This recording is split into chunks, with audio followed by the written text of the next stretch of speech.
শুভ সকাল ভাইয়া। এত বেলা করে ঘুমালে হবে? অনুজ ঘুম কাতুরে লোক। কি আমি ঘুম কাতুরে? আমি সব থেকে ভালো কাজের ছেলে। আমার থেকে ভালো কাজের ছেলে আর কেউ আছে নাকি?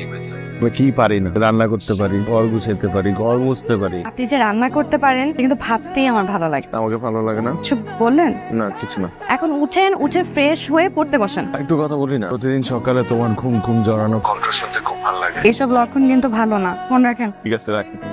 ওর নাম রাবেয়া, আমরা ইউকে রেবু বলে ডাকি। খুবই দুষ্ট স্বভাবের মেয়ে। আমরা এক ইউনিভার্সিটিতে পড়ি, সেম ইয়ারে। ইউনিভার্সিটিতে আমি ফার্স্ট টাইমে চান্স পেলে ও সেকেন্ড টাইমে চান্স পায়। এই কারণে মাঝে মধ্যে আমাকে এমন ভাবে ভাইয়া বলে ডাকে, মনে হবে যে অনেক বছরের জুনিয়র।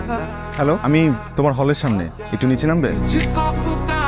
তোমার জন্য রান্না করে নিয়ে আসছি, খিচুড়ি গড়বো না। আমার খুব পছন্দের খাবার। আমি যাই, সেটাই আমার টিউশন আছে। ও মা, এ কি এত তাড়াতাড়ি চলে যাবে? হাতে এত কম সময় নিয়ে আসার কি দরকার ছিল? এরপর থেকে সময় নিয়ে আসবো। বর্ষার আকাশের কোনো ভরসা নেই, সঙ্গে ছাতা নিয়ে আসেন নাই কেন? এটা নিন।